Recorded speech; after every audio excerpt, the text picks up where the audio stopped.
Welcome to episode 16 of Squats and Seances. This is the season 1 finale. Today's guest is the priestess of mystic Gnosis, Yeshe Meryemana Matthews Robles, is mandala priestess and sibyl of the Mount Shasta Goddess Temple.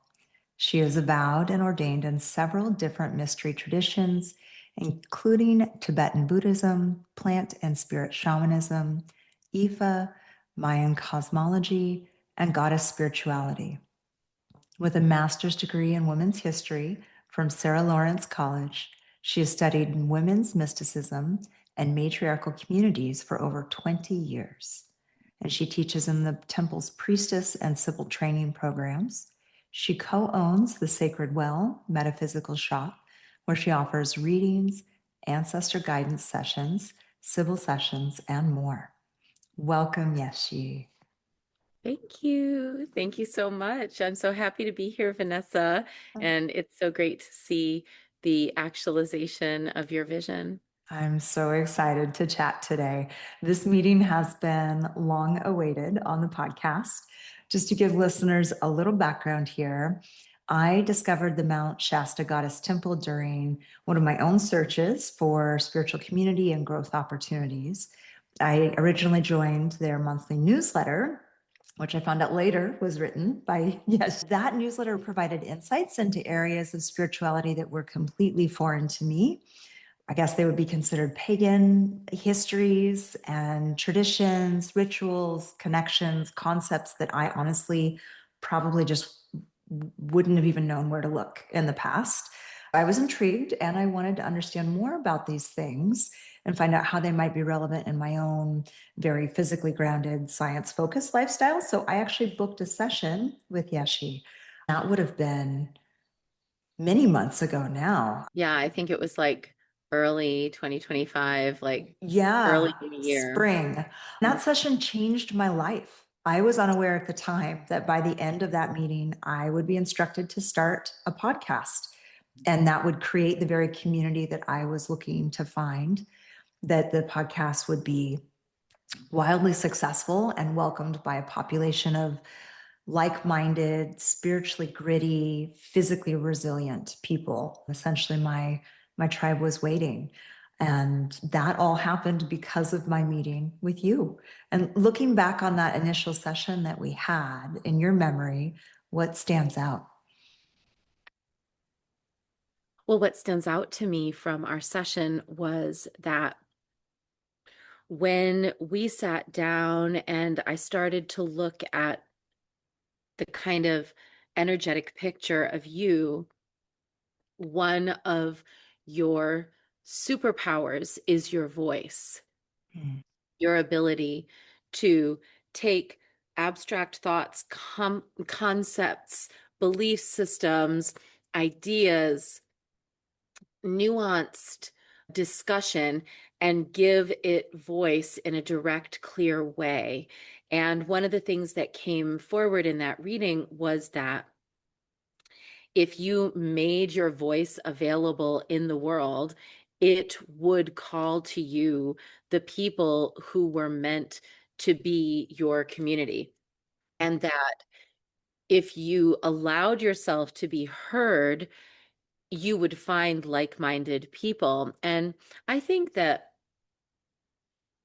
one of the things that we talked about a little bit in that first session and we've talked about subsequently is that people kind of think there's like a divide between science and spirit, between body and mind.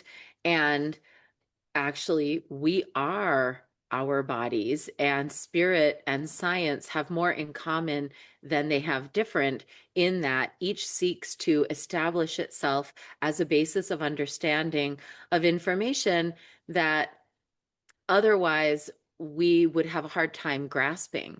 And so I've been just really excited to watch you blossom through this podcast, to watch you gathering community to you, to watch your voice getting more confident and brave and bold and direct and opinionated, and to watch you really come into the superpower that your reading said that you had. And it was really fun to be on that path of discovery with you. And then, I feel very honored to be invited to be here now on the show with you.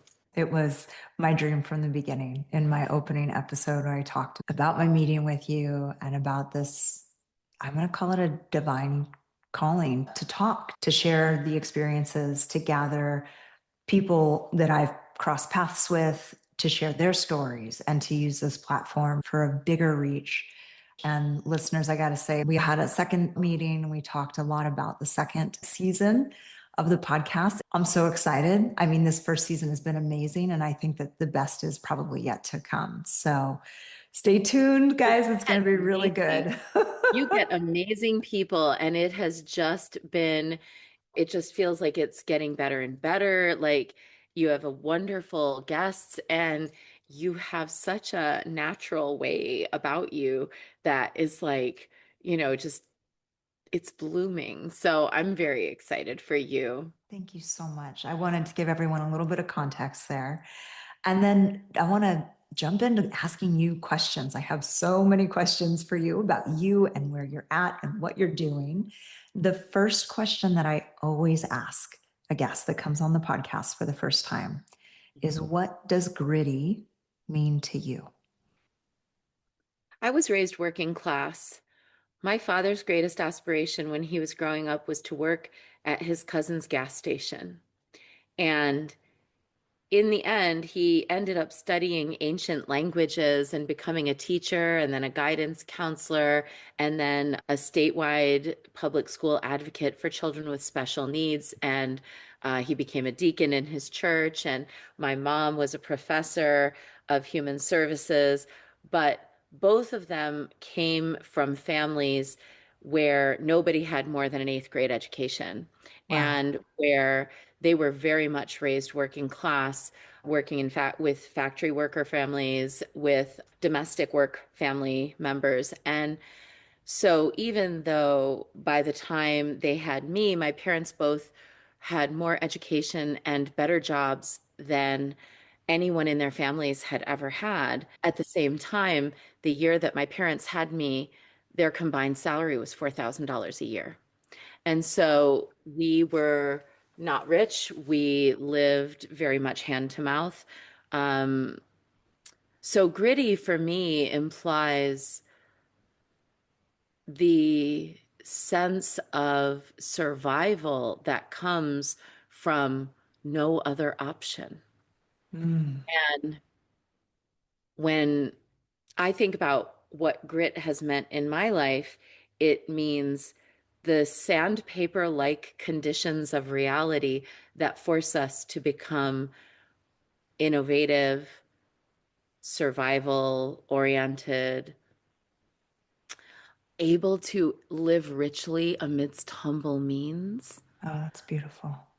and more patient and compassionate Mm. with the rest of the world because everyone really is fighting whatever their own inner battle is. And since then, and since my upbringing, I have also attained higher education. I have also gone on to start my own business, to be able to travel extensively, to be able to do things that my parents weren't able to do, Mhm. as they did things their parents weren't able to do. And I think that's a common story for many of us who are the children of immigrants or the grandchildren of immigrants or whose families were impacted by social iniquities. And so for me, it's that the grit that I come from is the like sandpaper that has helped me shape a life that is what my ancestors always dreamed of. That's amazing. I just have to sit with it for a minute. Thank you. I will be putting together all of the answers from my guests over the seasons, and I am so happy that I'm going to be able to add yours to Oh, thank you. It's a great question. And I love it. what different answers surface from different people and all the different ways we think about that. It can be such a universal word that I wouldn't have thought. And I want to give credit that term, that word, that phrase you first mentioned in the first meeting that you and I had. And that was one of the takeaways that just stuck with me. I thought that is going to be one of the through points that's going to keep coming up because it's so applicable to everybody. So thank you for answering. It feels full circle. Yeah, it does. So talk to us now. Where are you? Because you are somewhere special. And what are you doing? Mm. I am in Delphi in Greece right now. I've just completed a pilgrimage with a group of 10 women plus myself, 9 women and 1 man. But he's a sister, if you understand my meaning. Yes. Like he knows how to be a sister. So 10 sisters plus myself. And we were touring the ancient oracular sites of Greece. We went to Eleusis, where the Eleusinian mysteries were performed. These were a series of mystery rites that were so secret that we still to this day don't know all what happened there. But what we do know is that by the end of the ceremony, the people who went to that ceremony felt that their lives had been transformed and felt that they were no longer afraid of death.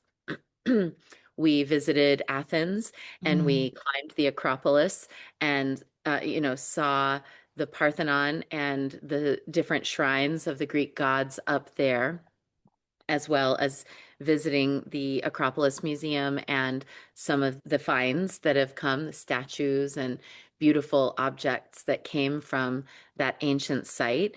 We came here to Delphi and visited the ancient oracle site. We hiked up to the primordial cave that was the previous site before the temple was built. Wow. Um, and we then also went, a smaller group of us went to Dodoni, where the more ancient oracle temple of Greece was. And so this has been a journey for the last couple of weeks for me of touching down into the ancient oracular mystery traditions, ones that I've studied for most of my life as a way of connecting with those ancestral energies and with the capacity to deliver oracular and prophetic information in a way that's healing, in a way that's helpful, um, to kind of trace that lineage. So it's been Wow. really exciting. I love being here. This is my fourth time or fifth time. I've been coming, it's my fourth time in Delphi, and I usually take groups here once a year to do what we call Pythia pilgrimage, which is where we teach about different oracular methods. We visit the sites by day, and by night, we're like rolling bones and pulling from letter oracles and pulling cards and Wow. going into meditation. And so that's what I've been up to. And right now, it's actually like the most magical, mystical time of year because it's cool and there's like mist and the weather is gorgeous and everything just feels like foggy and misty and cozy and magical. And I've got my Yeah. tea, and Yep. so it's a great time of year to be here.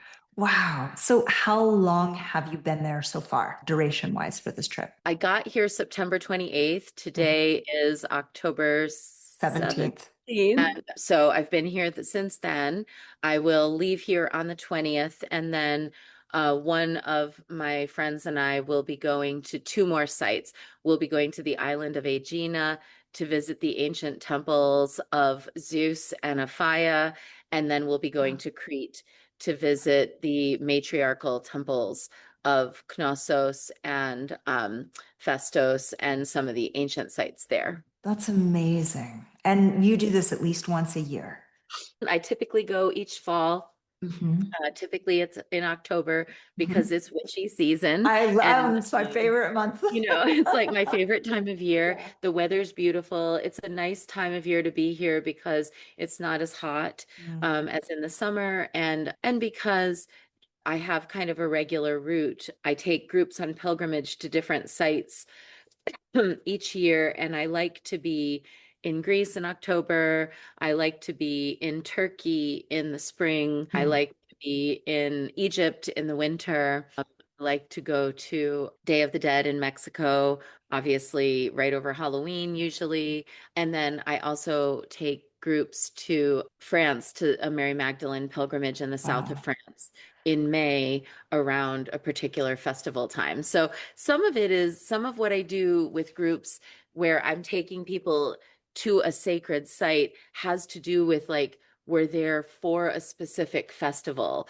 Like Okay. when we come in late September or early October, mid-October to Greece, we're looking at the Eleusinian Mysteries and the Thesmophoria, which was a women's festival where women would get together and celebrate and ask for like benevolent health, fertility, and well-being, and joyful marriages, and so some of what I in like the when I go in May to south of France, we go to the Romani festival of Sarakali in the Camargue, where they process their saint into the sea, and everyone receives the blessing of that. And then we also do the tour of the Magdalene sites.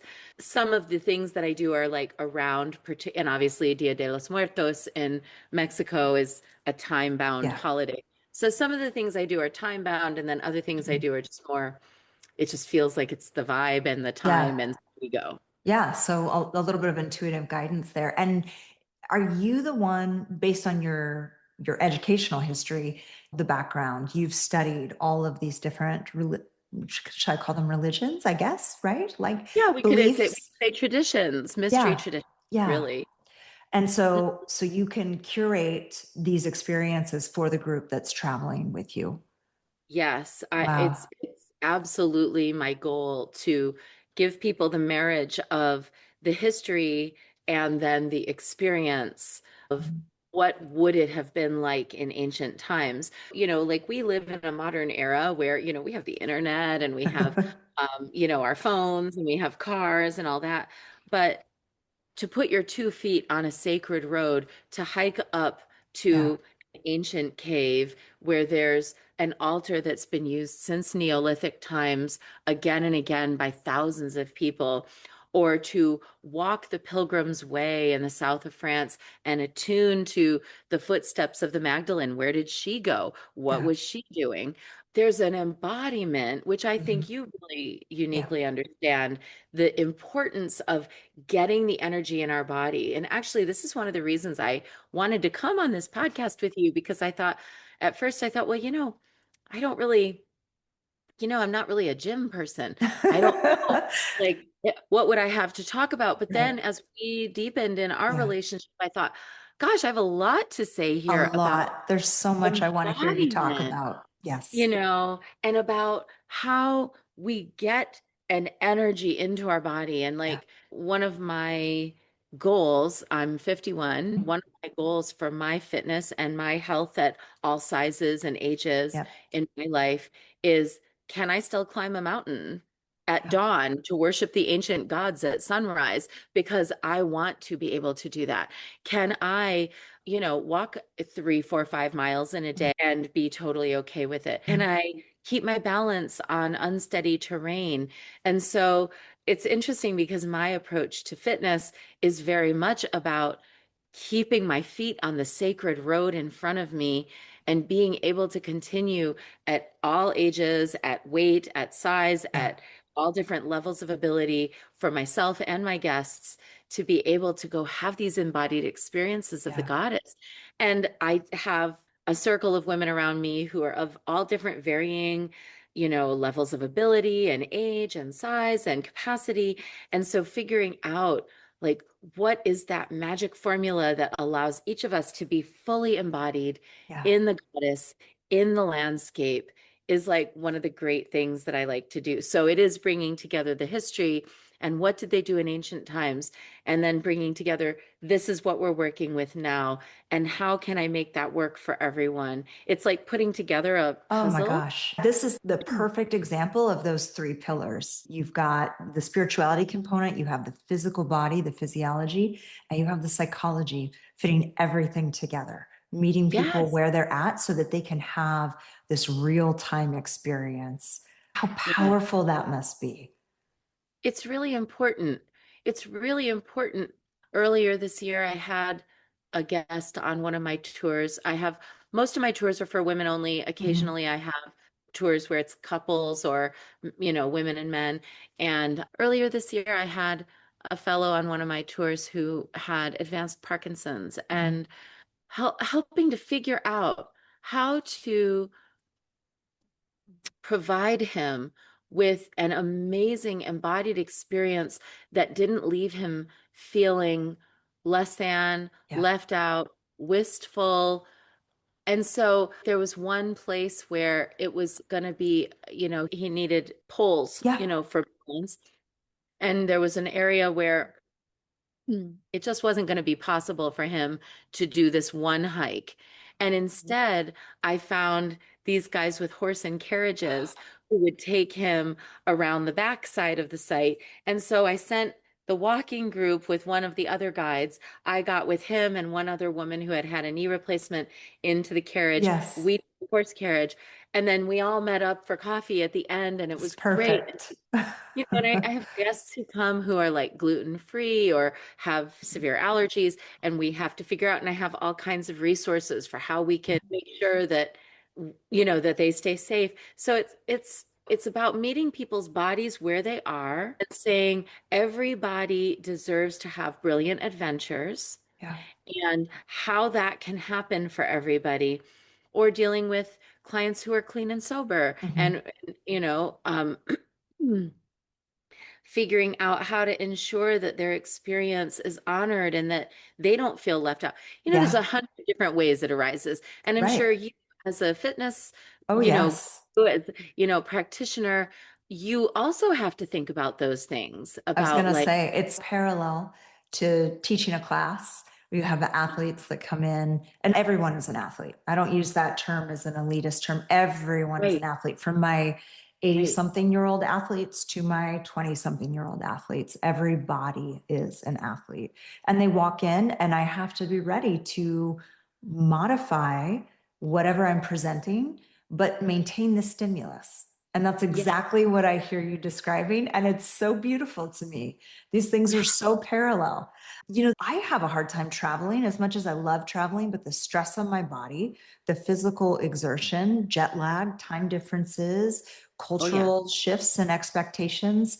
How do you prepare yourself, mind, body, and spirit for one of these pilgrimages before you go? Well, I'll tell you, over the years, I've experienced a little bit of everything from having half a group come down with COVID Oh, yeah. to having myself get RSV on Mhm. a plane and not be able to get rid of a cough for 2 months, Mhm. to having like people who actively injured themselves while, taking a step down off something. I have really seen it all. And so typically for myself, my protocol is twice a week. I take a tablet of airborne in water while I'm traveling just to keep my everything dialed in. I tend to do a tincture of horse chestnut and vitamin D, and D vitamins for about a month before I fly to protect my venous structures on the Mhm. plane from the pressure, Yeah. especially for long flights. Um, Vitamin K cream for the legs. I recommend compression socks for folks. I also recommend when you get to a new time zone, immediately take off your old socks and put on new ones. I don't know why, I but this love so much. that. I like to encourage my guests to try to arrive in the second half of the day whenever possible and to push themselves to stay awake until night in our new location. I do like the homeopathic jet lag tablets. They help a lot. I think it's called Jet Zone or something like Okay. that. I take homeopathic arnica on the plane to help with, and also those little rollers that you can buy online that are for leg cramps. I recommend getting up out of your seat on the airplane at least once an hour. Like for me, the protocol is one cup of water per hour and 1 walk around the plane per hour. Mm. And it's especially for some of these flights that are like 10, 12, That's 13, a long 14 time. hours. Yeah. Because I myself can't always afford to fly like business class or anything. I'm Yeah. back economy, and so I'm not like able to lay flat or do things. So I have to kind of work that out.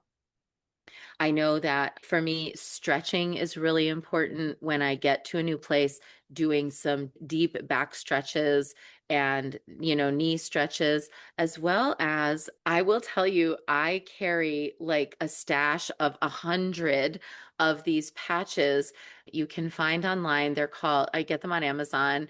It's Wu Yang brand Chinese medicinal plasters.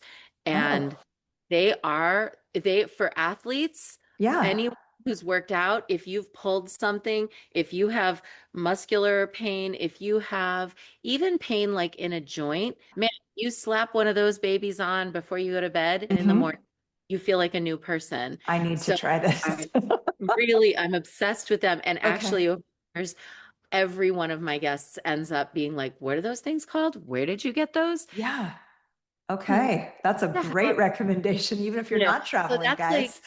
all of your, that's like all of the like health related, Yeah. like keep myself strong. Obviously, when I travel, what I'll tend to do is do like a mostly vegetarian diet, low carb, but like, like not many processed carbs, although Mhm.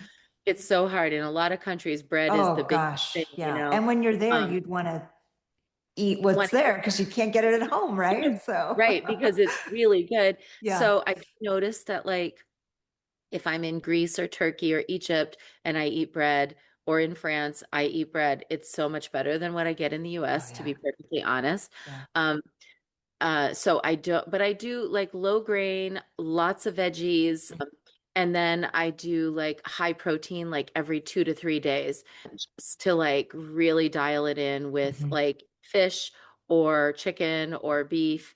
Like I kind of alternate my types of protein and I do novel proteins like Yeah. wherever I can because I don't want it to just all be the same. Yeah.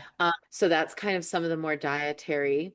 I notice that when I'm back at home, I'll drink a cup of coffee in the morning and that's it. That's my caffeine for the day.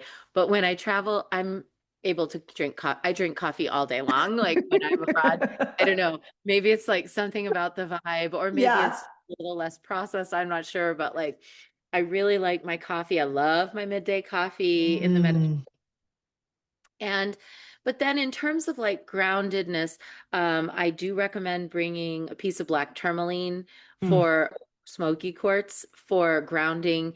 And I do recommend bringing like a small like handkerchief, a little tea light and tea light holder, and maybe like a little special crystal like an amethyst or a clear quartz, and building a little altar for yourself every room you stay in. And it should be something that you can basically pop up and put down in minutes. It doesn't need to be a big or elaborate. In fact, there's something really precious and sweet about your little altar with Yeah. your little candle, your one crystal, maybe a little pewter statue of a goddess or a little, something that's special that you Mhm. get at the place.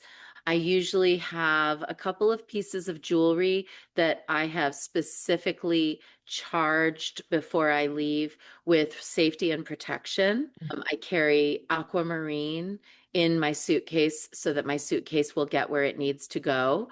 Oh, I interesting. have evil eye pins, a like pin with an evil eye on it, and I put those in all my bags so that I'll stay safe and I won't get robbed. Yeah. Um, I watch out for, in terms of safety, I tend to be a bit more conservative in my dress. I've noticed that if I go in somewhere in a tank top versus if I go in somewhere and my shoulders are covered, I get treated better if my shoulders are covered, especially in countries that are more Interesting. conservative. Yeah. So for me, I'm not sure, potentially controversial thing, but for me, it's not about bringing white feminism to another country and expecting them to change. Yeah. It's actually for me about going there and understanding the women there and where they're at and what they hold sacred, and then trying to attune to that Yeah. and be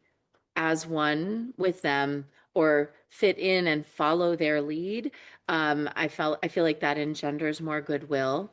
That's a really interesting point that you made. Do you find that in addition to the types of garments you bring, the color palette as well?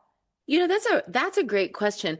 I myself, I have a spiritual prohibition since 2015 when I was initiated into Ifa against wearing black, which is really funny because before that I was a little goth girl. And so for my whole life, I was like the Yeah. gothiest of kids. I have hundreds of pictures of me with black, Yes, everything. know, everything. And now I never wear black Mm. anymore since the last 10 years. I only wear bright colors, vivid colors, like, leopard print. And, I I do, love it. like I do tend to have a look. I Mhm. stand out. I don't feel like I need to like blend in to like a color palette per se, but I do blend in around issues related to modesty. And because of my initiations and because of things that have come up in my spiritual path, I do myself cover my head every day. I don't think that's expected of everyone. Most places I go, it's not expected. The only places that you really have to cover your head as a woman is if you are in like going into a mosque or into a serious Muslim space. Yeah. Um, then they do expect that. Mhm. Most places don't. I do cover everywhere simply because that's part of my spiritual health. Right. I need to not let everybody else's thoughts into my head. And Oh. part of my protocol for that is covering my head. And it's not because I think a piece of fabric is going to keep out everybody's everything. It's more that it's a practice. Yeah. And in that practice, I'm remembering to say, what's mine is mine, what's yours is yours. I don't give unasked for readings. I'm not here to like be roaming Yeah. or scanning the crowd. Yeah. I'm here to be in my experience. And so, those are some things that are kind of more particular to me, but they're important for me. And I do recommend for anyone who is really psychically sensitive Mhm. that if you travel, pop a little beanie on or wear a hoodie or Wow. something like that, just to see. It doesn't have to be like a drapey headscarf or anything dramatic. It can just be like a little beanie. Hmm. And everybody wears those. Yeah. Mm, And you That's may a find really interesting point. Sorry, I didn't mean to interrupt you. Go ahead. no, no, not at all. Like, just that you might find that by psychically doing that and being like, I'm putting a protection on that ensures that I stay whole and that I don't become so overwhelmed and that Mhm. I'm not constantly scanning, Mhm. especially in big crowds or like Yeah. on planes, you might find that you really benefit from it. I've I'm had gonna try several this. clients who Yeah. do that and they really like it. So, those are just a few things. And then last but not least, I do think that moderating your schedule when traveling is very important. One of the reasons people like to travel with me is because they've been on other types of tours where it's like, boom, we're here, then we're there, then back on the bus, then we're here, then we're there, then we stop to eat, then we do three more Mhm. things before dinner, and then there's a night program. And by the end of 10 days, they need a vacation from their vacation. Right. And with me, I do two, maybe three things a day. We're going to Mhm. have a reasonable thing in the morning where if we have to get up super early, like in Egypt, you want to be places at 6 a.m. Right. because it's so hot the Yeah. rest of the day. Or like when we go here in Delphi, you want to be there at 8 a.m. when the site opens before all the tour buses start arriving Hmm. so that you can touch the pristine energy of the place Yeah. after the night. So usually I do one early morning thing, and then we have a rest, and then lunch, and then an afternoon thing, and then dinner. And then in the evening, we may or may not have something like a meditation or a Hmm. sound bath or a dream incubation or a mini ritual or a creative art project. But what I really want when I'm traveling in a foreign country, especially, is to feel the essence of the place. And if I'm just like popping on and off a bus and Mhm. only ever staying with Americans, Yeah. I'm not going to get that essence. So I think it's better to do fewer things, but make them perfect than to do a whole lot of things and then to feel like, well, I have all these pictures in my camera, but I'm drained by Yeah. the end.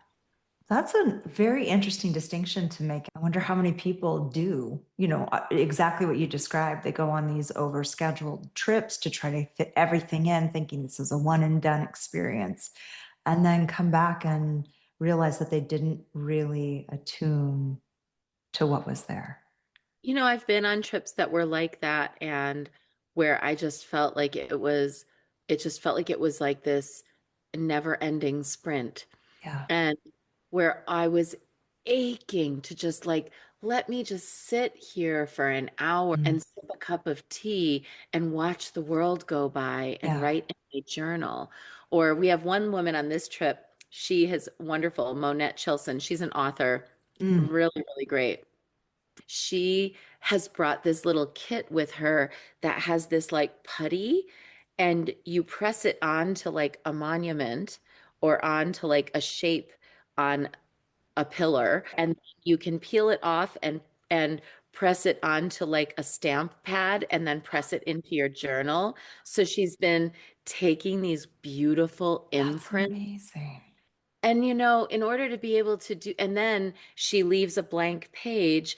And then the next morning, when she goes down to the coffee shop, she goes and sits and writes about and Mhm. researches the symbol and writes about the symbol in her journal. And already she knows like everyone who works at the coffee shop. She's now a member of the library here.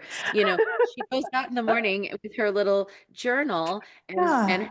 stamp pad, and her blog is called Excavating Her, and it's her Substack, Okay, I'll Excavating. have to check it out. She's amazing. You will love her Wow. writing. And she's also a pilgrimage leader. And she's been doing this little thing, and she's like this too. So like it's nice to feel like I live in this village for this time Mhm. and this is my coffee shop and they recognize me. When I leave every day, I say, "See you tomorrow." Yeah. Or I get to go and sit in the library. And even if that library has, three books in English and two of them are John Grisham novels, I'm going to sit there and be with a book in the library for the spirit of the place, or I'm going to sit in a park.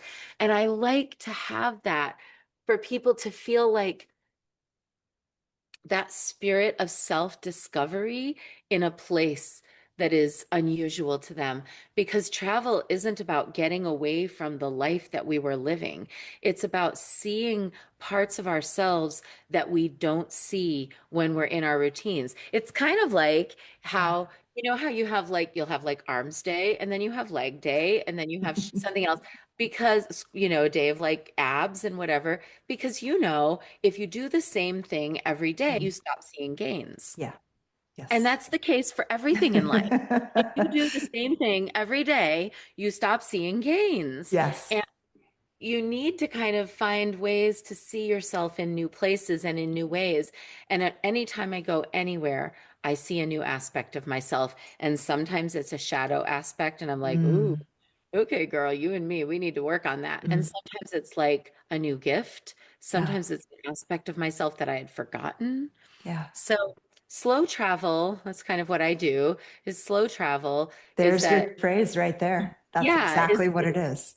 the thing for me that helps bring forward not only everything external that I'm seeing, but it could be that it's just that travel is a document of every external thing you're seeing. But I like the story of who I am amidst that Mhm. landscape. I hear a practicing of presence in a novel environment. I have to imagine, because I haven't personally been able to do this in a while, but that it brings a level of authenticity to self when you're out of your comfort zone, in someplace completely foreign, to just sit and watch. I love the meditative quality of that, of, well, what comes up? inside. Maybe you don't speak the language, so communication with people is limited. You're just listening. You're Like just listening. what Or, power there is in like that. sometimes I'll have these like iconic moments that are I had one today that will stick with me for a long time. It was really funny. I went into the coffee shop and I'm an unconventional kind of looking person. I've got piercings and tattoos and everything. But I mean, I was pretty covered up and it was just like a rainy day. It wasn't like a big deal. I walked into the coffee shop this morning. There was a group of elderly men and they were all embroiled in conversation. And when I walked in, they all stopped talking and looked at me at the same time. And I kind of had a moment of like, What did I and do? and then I just went like, gentlemen, and walked on and like, gentlemen, good morning. And they're like, Calimera, and it was kind of this like great little moment where I was like, I still got it. Look at me. Yes, your energy, like you threw, like your aura was just out there in that Just was space. fully out. And I didn't know it was all out. You know what I mean? I was just like blithely walking along this morning to go and be like, oh, I love this coffee shop and I'm going to go get some yogurt and I'm going to do my thing. And then walked in and I guess I just brought all that. And they were like, you know, Whoa. Oh, that's a great story.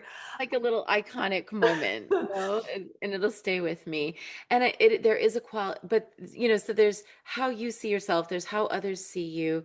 And it's also about, that you mentioned that quality of authenticity. It's also about a term that I've used is friendship with humanity. Mm, I go around the world as a friend of humanity. And it doesn't mean I like everybody. It doesn't mean I have to be best friends or in agreement with the way everyone sees everything. I don't. But I am a friend to humanity in that, in the end, I want whatever's best for us all. And I want to be part of whatever that is when it's happening. mm, And it's a kind of a sense of goodwill. It's a kind of a sense of seeing yourself as an ambassador of goodwill, of loving vibrations, of goddess energy for me. Other people might use other terms, of sacred energy, and allowing that to be present and allowing that to lead rather than, unfortunately, what I sometimes see is like the ugly American syndrome, where, walking down the street, there's an American and he's like on his phone and he's screaming into his phone, and it is so jarring. And yeah. he doesn't see that all the little yayas out there in their widow's weeds who are Mhm. on their way to church are like, he doesn't, he's not Not aware even of his registering. impact.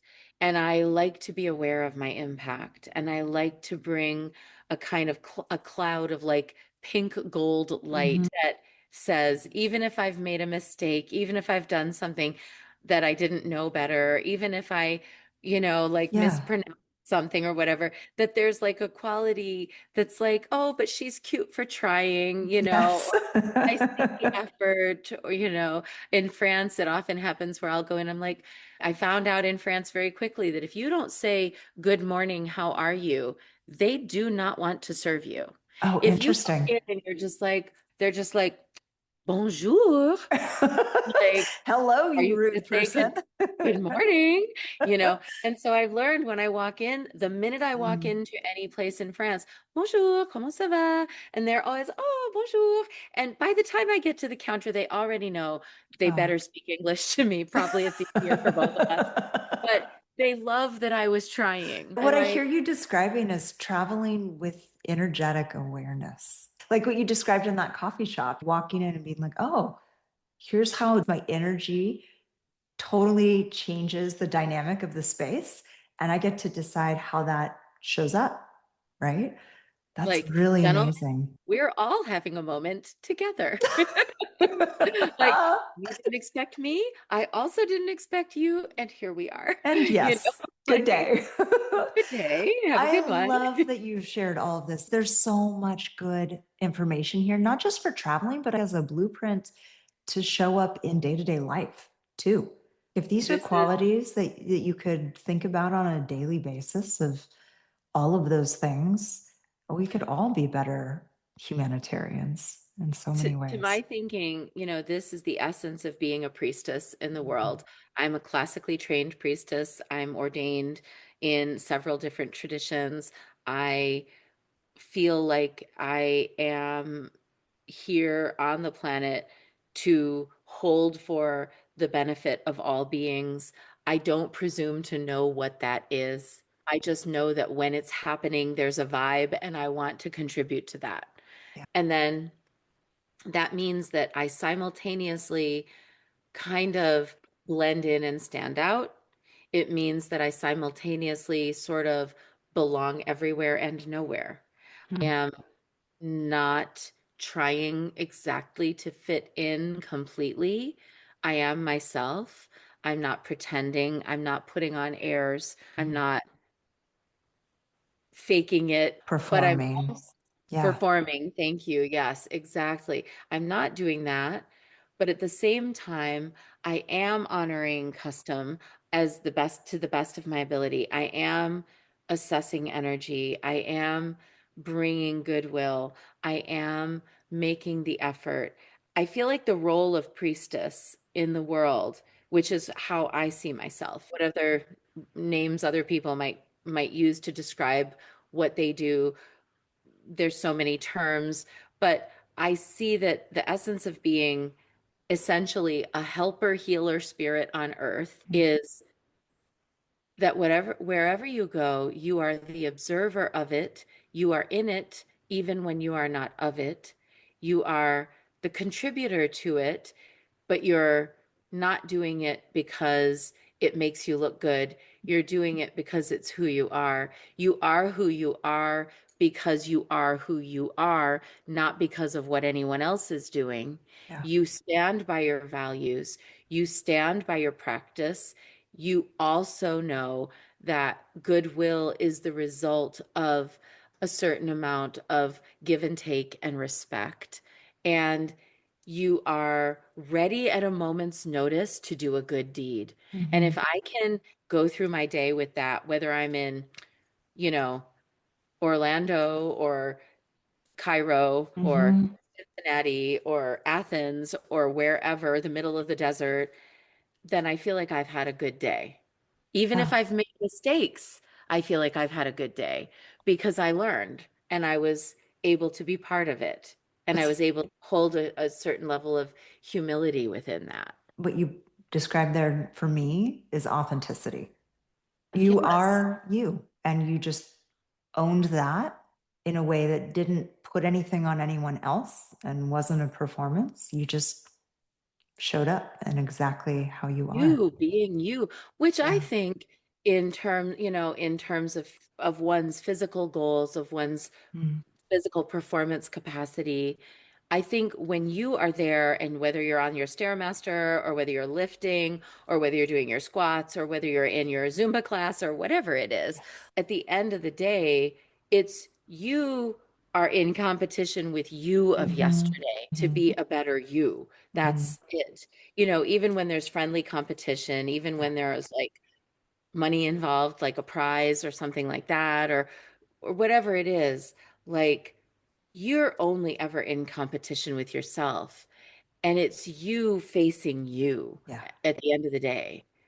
And I used to study Aikido. And Mm. one of the things that we practice in Aikido is that amidst the grappling with your opponent, amidst the moment of conflict when someone attacks you, it's your job to make sure that neither you nor them gets hurt.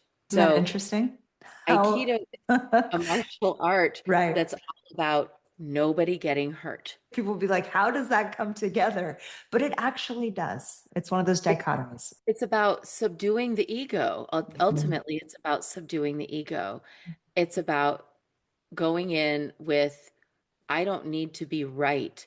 I just need no one to get hurt. And I think for those who are inclined to push themselves, and sometimes I know amongst my clients and friends who are really into physical fitness, sometimes there can be that little element of like, well, I go to the gym, but then like I see all these other girls and they look so good and I feel so bad about myself. Or like, oh, I go in and there's like someone who I just feel like every time I'm doing something, he or she comes over and they feel like they have to like show off and then I feel bad. And then there is like mean girl stuff that happens Oh, yeah. sometimes around body image and Yes. stuff like that and competition. And so to be able, even for our gym girlies, to be like, I'm going in here and I love myself and I love you because I love what we're doing. I love that we're here showing up for ourselves. And so, whatever you're doing over there, whether you're looking sideways at me or if I look at you and it brings up some sense of unworthiness in me or competition, I can sort of let that all dissolve in I love you, I love me, and I love us for being here doing this. There's so many through lines there. Ego can be such a huge player in all of that. That is the point that's come up in multiple episodes I've done with many different experts in different areas of Oh, all yeah. things, right? Even philosophers that I've talked to versus elite athletes and everywhere in between. I find it so interesting. And you are my expert in spirituality. It's all connected. We're all one human body, one experience, right? And I love to be the seances part of squats and Yes. Oh, seances. That you makes me are. really happy. So, speaking of the last key point we had, funny you should mention that, was that you wanted to talk about when dead people start talking. Those were your words. Why don't we play off of that? Whatever you feel compelled to share, and then we'll wrap it up. And I'm happy to say, listeners, this will not be a one and done. I've already got a commitment for season 2. We'll definitely have a round 2 of this because I I can't know a wait lot to of come people are going to back. love this episode. I'm having so much fun with you, Vanessa, and Yay. I just love your voice. I love your natural. I feel very like safe with you, Thank you. and I just feel like you have created something so beautiful here. So I want to really Mm, acknowledge that. thank you very much. Okay, when dead people start talking, and this is actually, I think, very timely because we're Mm, in the season of the ancestors. For those of us who practice nature-based traditions, Celtic spirituality, but also indigenous spiritualities of like Mexico or of those who honor the Slavic deities, all across the world, this time of year is ancestor season in yeah. a lot of different cultures. And so this is a time when a lot of us, our minds turn toward those voices that have gone into the other world. And I want to share um, a few things. And I'm going to just sort of like stream of consciousness say them because I feel it coming and Yes. it just wants to be said. And I don't know who needs to hear this, but if someone has died because of a traumatic event, a suicide, a sudden loss that was related to an accident, or sometimes if someone has died because after a long battle with dementia, their spirit is in this in-between space. And you might need to explain to them what's happening because they don't always know. Because in that confusion at the moment of death, that sudden parting of the spirit from the body, there can be like an entry into almost like the back rooms of Mm, spirit, where you're kind of in a zone that's neither here nor there. If you have anyone in your lineage who has passed under any of those circumstances, or friends or beloveds who have passed under any of those circumstances, suddenly as a result of a tragic accident, as a result of a suicide, or at the end of a battle with dementia, you can create a little sort of shrine for them, put a picture of them, put a candle, put a glass of water, maybe get some of their favorite candies or treats, put those there. Like my dad likes ice cream. I always give him ice cream. My great aunt loves coffee. I'll put a mm, little cup of coffee for her. And what you can do is every day for, you decide, you'll know however many days. Maybe it's a week, maybe it's 2 weeks, maybe it's a moon cycle. mm, You go to that altar and you say to that person, "Dear so and so, I love you so much. You're missed here in this realm. And yet, I feel and know that you're not yet on to the next realm. I want you to know that it's safe to go. I want you to know that we will always remember you. I want you to know that your name will always be spoken with love. I want you to know, and this is especially in the case of suicide or the case of a tragic accident that might have been drug or alcohol related, Mm, something like that. I want you to know that even if that I don't need to understand what happened in order to love you unconditionally." I feel like that opens something for yeah. them, and that you can then you will know because you'll start to feel the relief Mm, as their spirit turns into wisps and moves on into the light. There are spirits who choose to stay after they've died.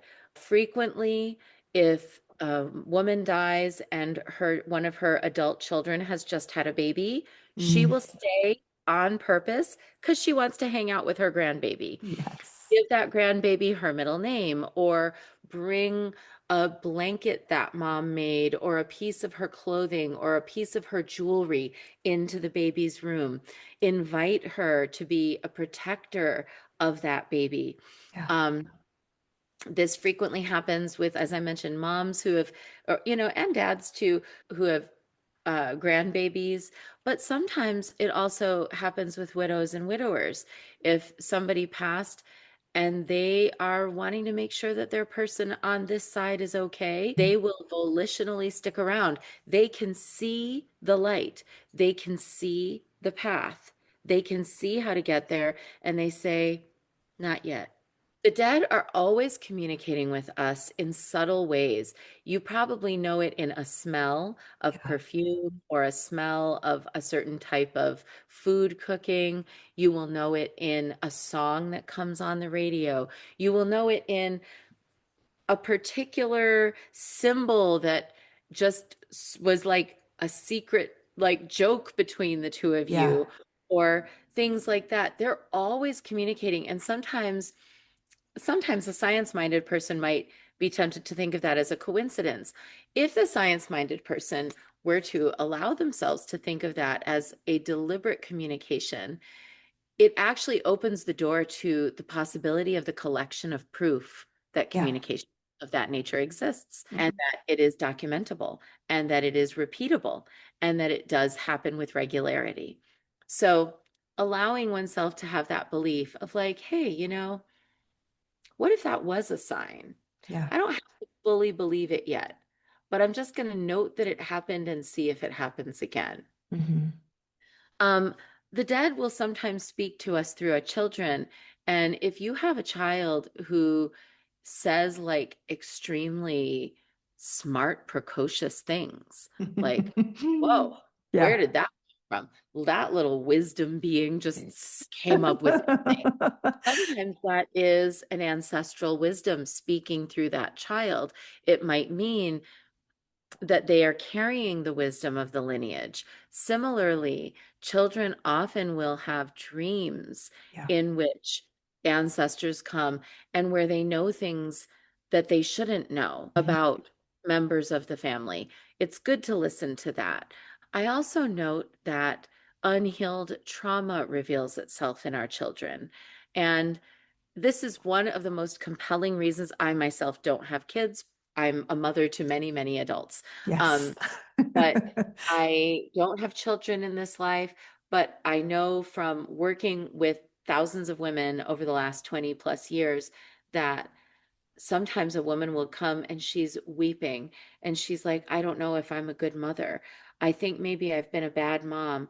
I feel like I did something wrong." And I say, "Why?" "Well, because my child is having this problem." Mm, And then if we work on it, we can usually find where that problem that the child is having is actually related to a problem of something that was unhealed in the mother, in the father, in the grandparents, in the prior lineage. mhm. The other thing is that if there is a child who died and went unacknowledged because of the pain of the loss, Yeah. that child will do anything to get attention. The way I describe it to my students, because I teach a death doula and ancestral Oh, program wow. Okay. um, for this. Yes.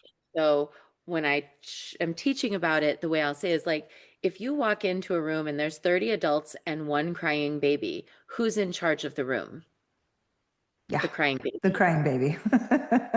10 out of 10 times, the crying Yes. baby is the one in charge of those 30 adults, right? It's the same if you were to envision your lineage as a room full of grown-ups with one crying baby in it. Mm. And so this can manifest in problems that are not of a chemical nature, but of a personality nature, like personality disorders or things that are like anxiety or depression that are not necessarily related to like serotonin or other Mhm. chemical problems that are more just like ambient melancholy.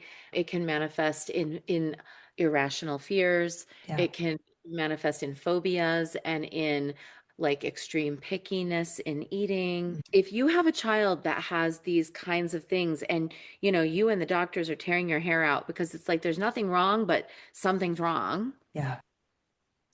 go back, go looking in your lineage and find the dead child.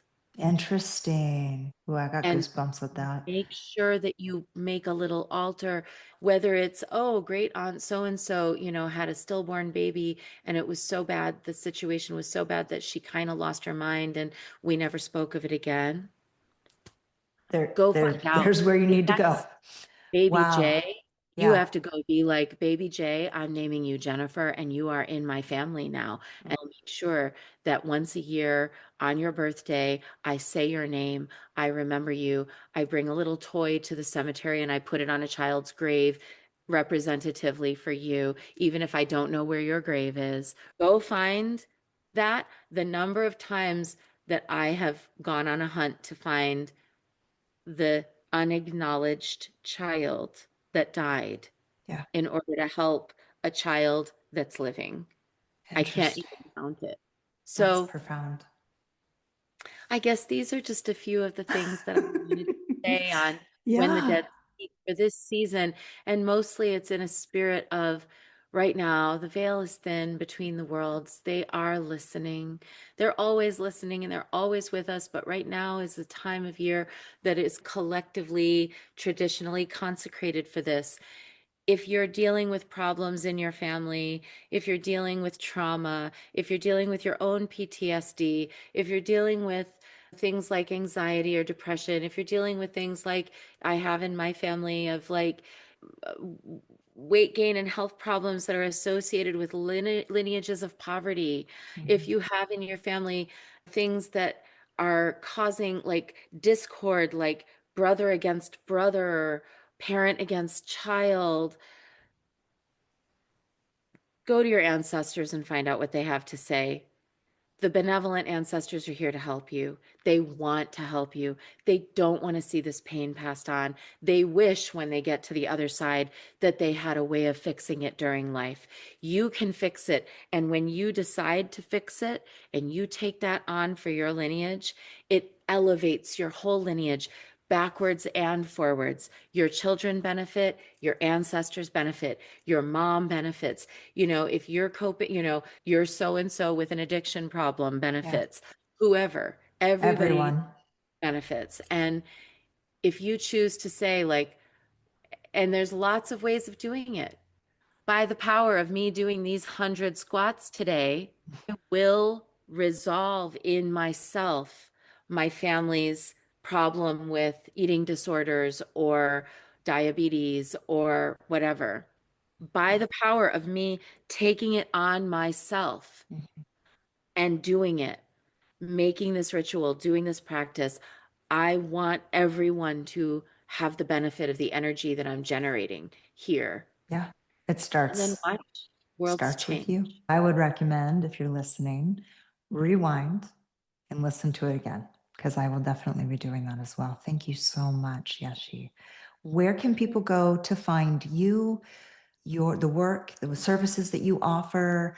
I have priestessyeshi.com and I have the Mount That's like the Shasta main Goddess place. Temple. Okay, Yeah. that's the The preferable one. Yeshe.com is like the clearinghouse for all the things I do. I have lots of different projects.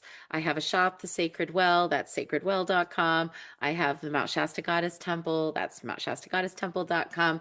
That's a membership organization. We do online ceremonies and rituals. We have classes.